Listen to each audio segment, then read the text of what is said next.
사도행전 20장 17절에서 21절 한 목소리로 읽겠습니다. 함께 합독합니다. 시작. 바울이 밀레도에서 사람을 에베소로 보내어 교회 장로들을 전하니 오매 그들에게 말하되 아시아에 들어온 첫날부터 지금까지 내가 항상 여러분 가운데 어떻게 행하였는지를 여러분도 아는 바니 곧 모든 겸손과 눈물이며 유대인의 관계로 말미암아 당한 시험을 참고 주를 섬긴 것과 유익한 것은 무엇이든지 공중 앞에서나 각 집에서나 거리낌이 없이 여러분에게 전하여 가르치고 유대인과 헬라인들에게 하나님께 대한 회개와 우리 주 예수 그리스도에 대한 믿음을 증언한 것이다. 아멘. 네, 감사합니다. 모든 예수님, 예수님의 건강에 넘치시길 축원합니다. 아멘. 네, 오늘 함께 읽으신 사도행전 20장 17절에서 21절 본문을 토대로 바울이 주님을 섬기는 자세라는 제목으로 말씀드리겠습니다. 네, 바울이 주님을 섬기는 자세, 같이 따라합니다. 바울이 주님을 섬기는 자세. 바울이 주님을 섬기는 자세. 직분자 헌신 예배 때 함께 나눌 수 있는 그런 설교가 되겠습니다.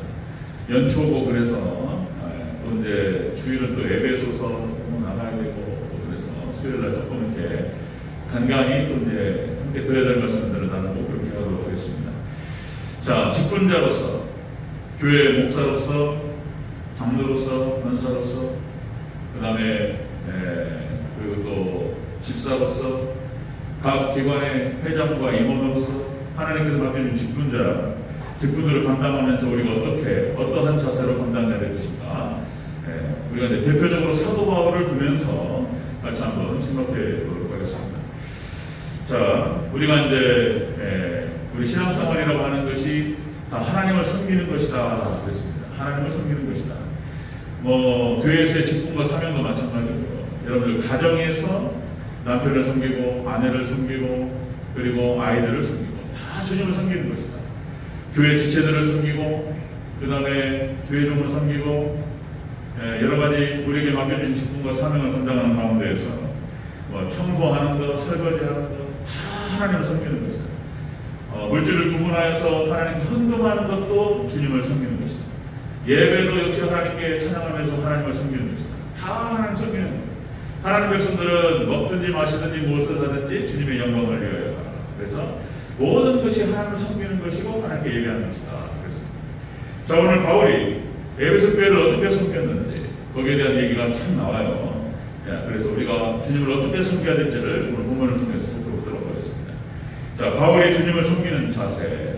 첫 번째로 모든 겸손으로 섬겼다. 겸손으로 섬겼다는 것입니다. 자, 우리 19절 처음으로 같이 한번 읽겠습니다. 19절 시작.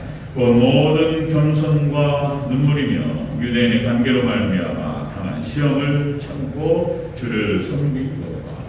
아멘. 자, 바울이 주님을 섬기는 자세 첫 번째가 겸손이었다는 것입니다. 겸손으로 섬겼다. 모든 겸손으로 섬긴 것과. 여기서 겸손이라고 하는 것은 원어 뜻이 그렇습니다. 원어 뜻이 마음을 낮추다, 자세를 낮추다 이런 뜻이에요. 마음을 낮게 잡는 거예요. 겸손이 마음을 낮게 잡는 것이다. 고린도전서 15장 9절에서 사도가 이렇게 표현합니다. 나는 사도들 중에서 가장 작은 자라.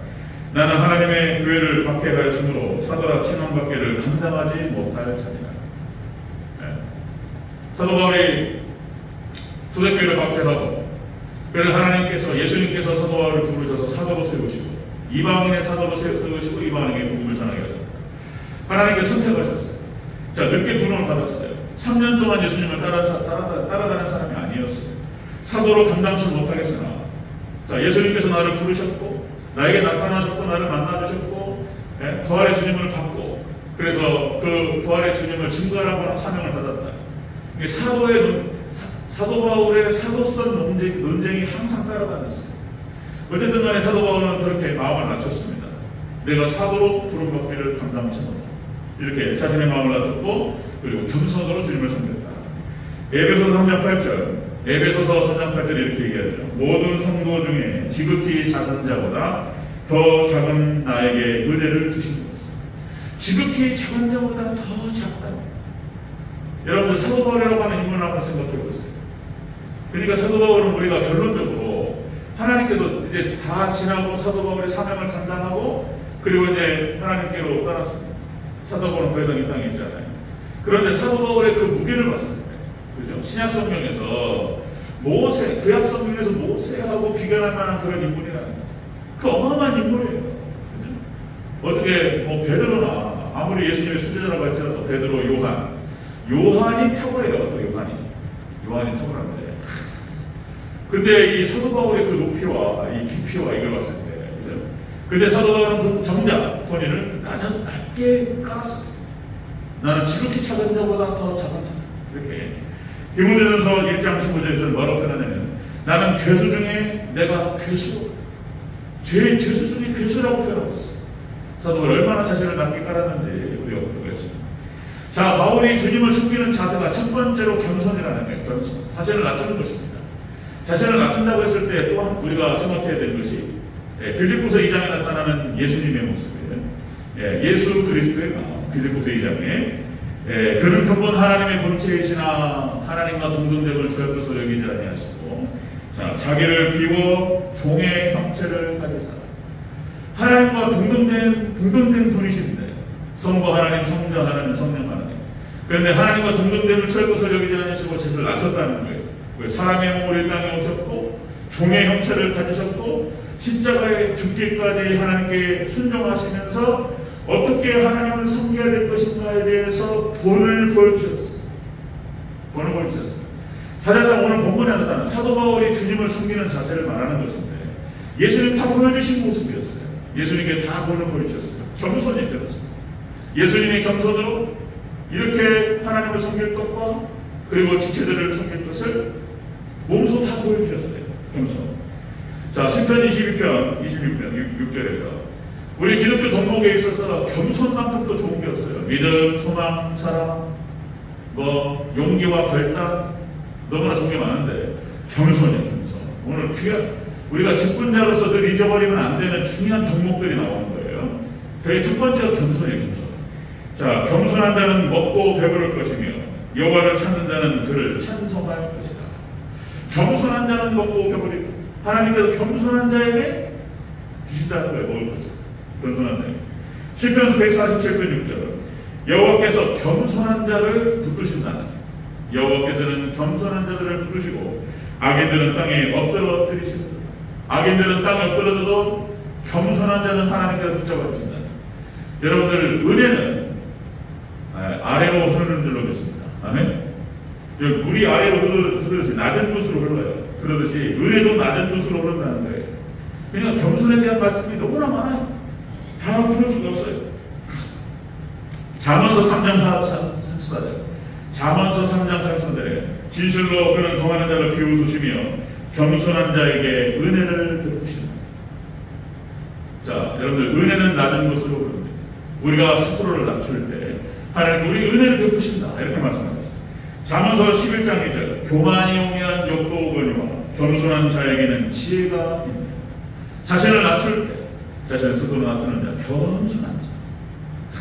가장 우리 직분자로서 그리고 또 우리가 기독교인으로서 가장 큰 덕목 중 하나가 겸손입니다. 잠언서 15장 33절 여호와를 경외하는 것은 지혜의 훈계라 겸손은 존귀의 앞자리니라. 존귀해지기 위해서는 자신을 낮추는 거예요. 저도 오늘 본문 말씀을 생각하고 묵상하고 오늘 설교 준비를 하면서 저를 한번 돌아봤어요. 그러구나. 너무나 제 마음이 높았다 이런 것들 반성도 되고 다시 한번 또 생각하게 되는 그런 기회가 됐습니다.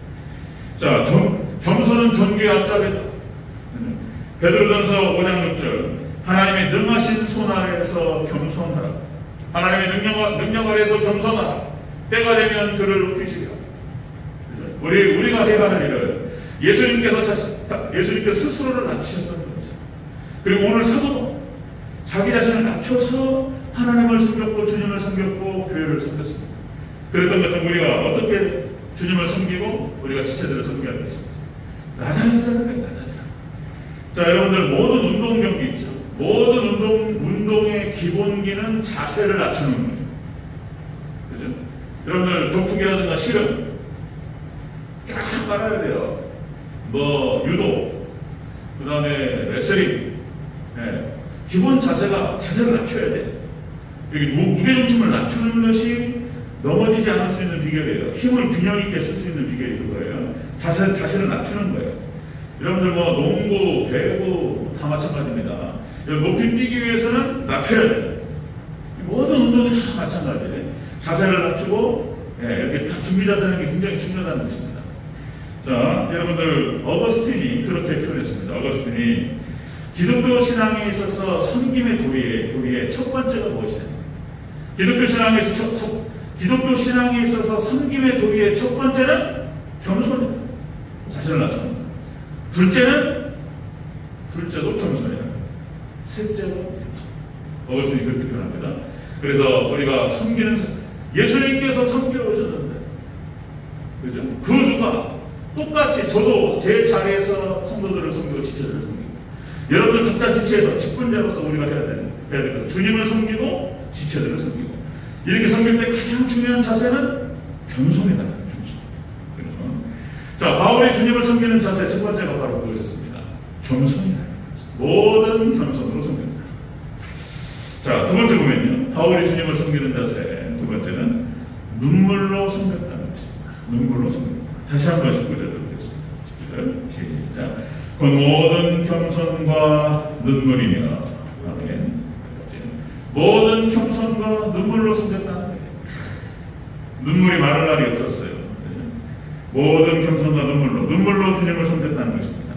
여기서 원문에 플리시라고 하는 이 눈물이라고 하는 표현이 많은 양의 눈물을 말합니다. 사도 바울은 주님을 섬기는 과정에서, 교회를 섬기고 지체들을 섬기는 과정에서 많은 눈물을 흘렸습니다. 자, 마음도 고생했고 몸도 고생했고 고생투성이었어요. 사도 바울은 우리가 어떻게 하나님을 섬기고 주님을 섬겨야 할 것인지 본문에서 보여주는 거예요. 자, 나 몸을 낮추고 겸손하게 눈물로 섬겼다는 것입니다. 바울이 주님을 섬기는 자세가 바로 그런 자세입니다. 그리고 보니까 구약 성경과 신약 성경의 모든 직분자들의 모습을 보니까 다 눈물이에요. 눈물로 섬겼습니다. 모세가 광야에서 이스라엘 백성들을 40년 동안 이끌게요. 여러분들 40년 광야교회에서 많은 눈물을 흘렸습니다. 모세가 흘렸을 그런 눈물이에요. 그래서 많은 마음고생하면서 이스라엘 백성들을 가나안 땅까지 천국으로 이끌어 간 줄로 믿습니다. 그 다음에 뭐 구약의 선지자들 보니까요, 다 눈물이에요. 이사야, 에레미야, 에스겔은 포로 바벨론까지 같이 끌려갔어요. 포로로 같이 끌려가서 포로지에서 70년 동안, 그죠? 고향을 떠나서 그때 끌려온 포로들로 끌려왔던 그 무리들과 함께 하나님을 섬기면서 그들이 돌아올 때까지 에스겔은 하나님을 섬겼습니다. 지체를 섬깁니다. 역시 또 에레미야는 눈물의 선지자였어요. 눈물의 선지자. 얼마나 마음이 아픈지. 자, 이스라엘 백성들이 하나님을 바르게 섬기지 못해서, 자, 바벨론이 쳐들어와서 느부갓네살 왕이, 그래서 이제 계약을 맺어요. 계약을 맺어서 얼마큼의 조공을 바치고, 너희가 어떻게 하면 우리가 이 성에서 너희가 그대로 살도록 해주겠다. 계약을 했단 말이에요. 그랬는데 이스라엘 백성들 왕부터 해가지고 우리가 이렇게 해야 되느냐 말아야 되느냐 그런 논쟁들이 있었고, 그래서 그렇다면 우리가 애국, 이집트하고 연합을 해서 바벨론을 대적하자, 이런 것이 여론을 갖다 주도했단 말이에요. 에레미야가 이게 말린단 말이에요. 우리들이 바벨론을 거역하면 바벨론을 쳐들어올 것이다. 그러니까 절대로 우리가 애국과 이집트하고 손을 잡아서는 안 되고 조국을 바쳐야 된다, 이런 얘기하는 거예요. 이런 나쁜, 에레미야 마음이 어땠을 거예요? 이거는 뭐 아무도 모르는 거예요. 하나님께서 에레미야에게 하신 말씀, 너희는 조용히 앉아서 바벨론 섬기라는 거예요. 근데 이것이 어떻게 하나님의 뜻이라고 말할 수 있냔 말이에요. 그러니까 오해도 많이 사고 두드러 맞기도 많이 맞고 옥에 갇히고, 에레미야의 마음은 아무도 할 수 없는 거예요. 눈물의 선지자야 됩니다. 그 다음에 또 뭐 사도들의 섬김도 마찬가지죠. 신약성경에 내려와 사도들의 섬김도 베드로, 야고보, 요한, 예수님의 제자들이었던 사도들은 다 순교했다고 말씀드렸죠. 이 믿음을 지키고 사명을 지키기 위해서 다 목숨을 바쳤습니다. 눈물로 섬겼고 마지막에는 목숨을 바쳤어요. 자, 사도 바울의 그 눈물의 섬김이라고 하는 것은 다 얘기할 수가 없어요. 고린도후서 11장 23절부터 쭉 기록되죠. 고린도후서 11장 내가 수고를 넘치도록 하고 목에 다치기도 더 많이 하고 매도 수없이 맞고 여러 번 죽을 뻔하였으니 유대인에게 40에 하나 감한매를 5번 받고 3번 태정으로 맞고 1번 돌로 맞고 3번 파선하고 일주일을 깊은 바다에서 지냈으며 쭉 기록이 돼요. 사도 바울이 어떻게 하나님을 섬겼고 주님을 섬겼고 교회를 섬기기 위해서 몸부림쳤는지 그러죠. 자, 골로새서 1장 24절 25절 이렇게 말하죠. 그리스도의 남은 고난을 내 육체에 채워. 이 사도 바울의 섬김과 이걸 보면은 그냥 눈물이 그냥 바다를 입어요. 이렇게 섬겼다는 것입니다. 자, 그런데 중요한 건 뭐냐면, 자, 우리가 나중에 요한계시록 7장 17절에서 이렇게 표현합니다. 하나님께서 그들의 눈에서 모든 눈물을 씻어주실 것입니다. 아멘. 여러분들 교회에서 중직자, 목사로 섬기고 뭐 장로님들도 권사님들도 섬기고 이런 섬기는 과정에서 겸손하게 자신을 낮추고 섬기는 과정에서 눈물을 한두 번 흘렸겠냐 말이죠. 아무도 몰라요. 그 아픔에 대해서, 그 흘린 눈물과 피에 대해서 하나님만 아시는 거예요. 하나님께서 알아주실 줄로 믿으시기를 축원합니다. 하나님만 아시죠. 아무도 몰라요.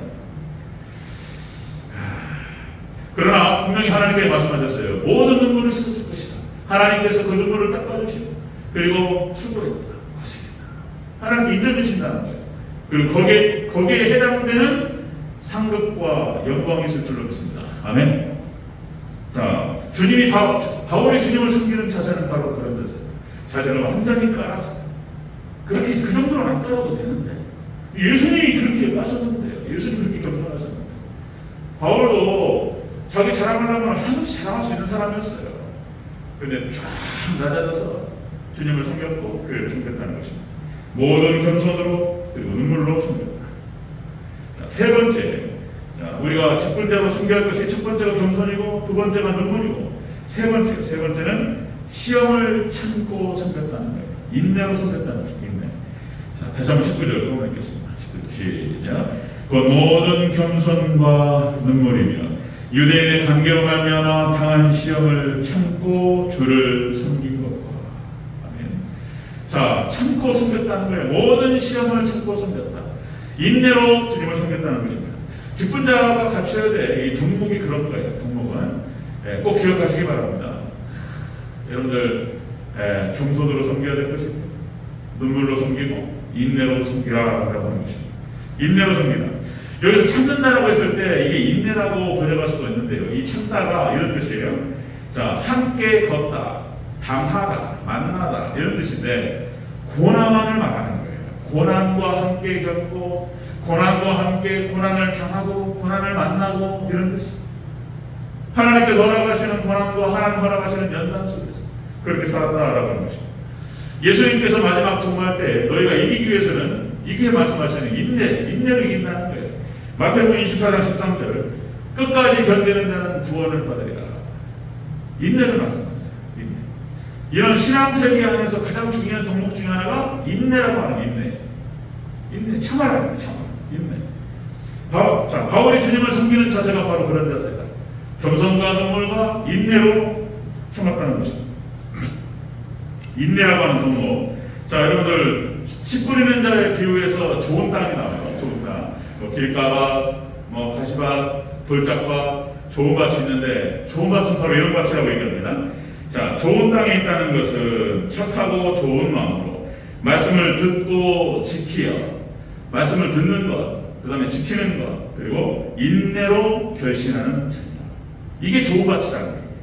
믿음의 밭이 바로 그런 거예요. 거기서 그 씨가, 이 말씀의 씨가 떨어졌을 때 그 말씀을 듣고 그 말씀을 붙들고 지키고 그리고 인내로서 결신한다는 거예요. 인내.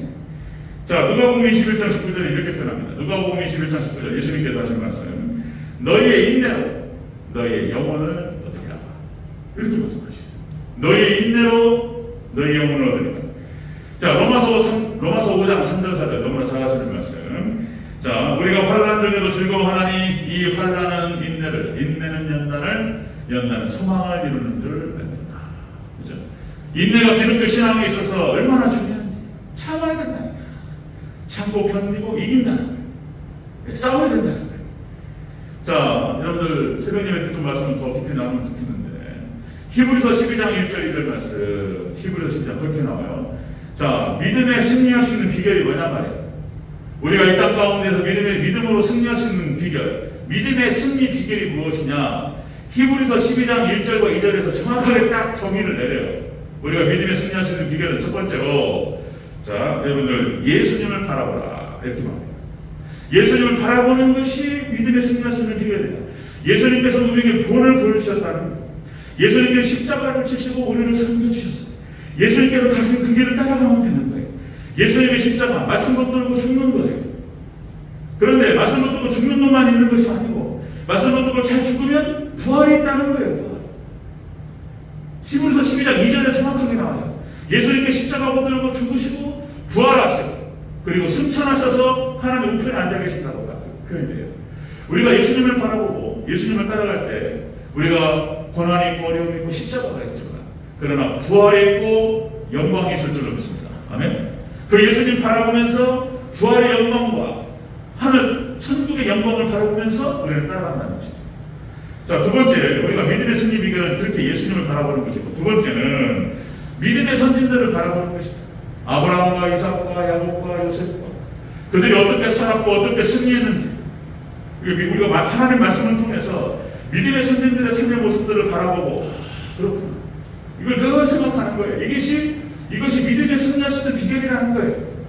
네? 아브라함이 어떻게 살았고, 이삭은, 야곱은, 요셉은, 그 다음에 모세, 여호수아, 칼렙, 다윗, 그죠?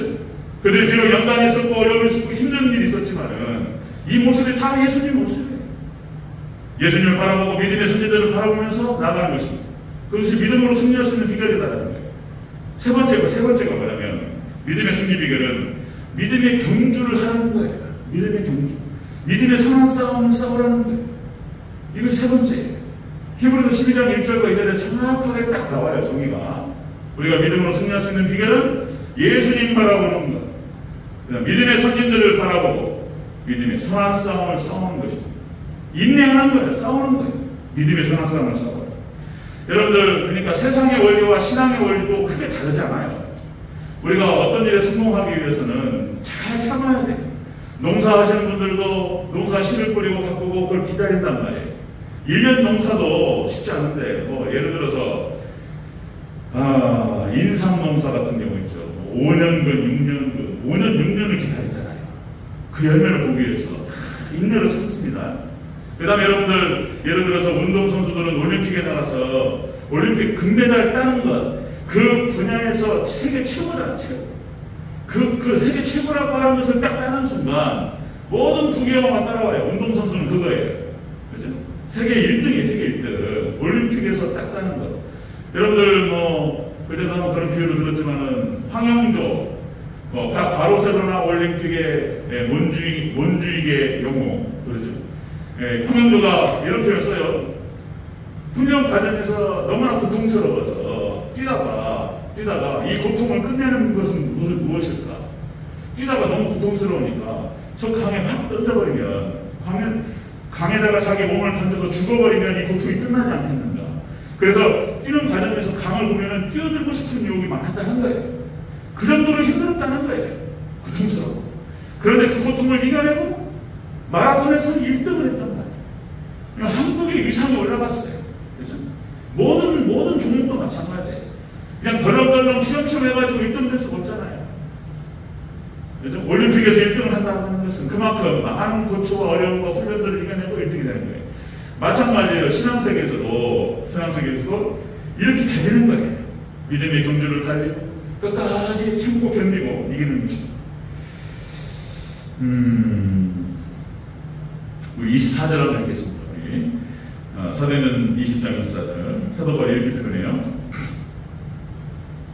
함께 해주시면 시작. 내가 달려갈 길과 주 예수께 받은 사명 곧 하나님의 은혜의 복음을 증언하는 일을 마치려 하면은 나의 생명조차 조금도 귀한 것으로 여기지 아니하노라. 에베소 성도들에게 나를 붙잡지 마시기를 바란다.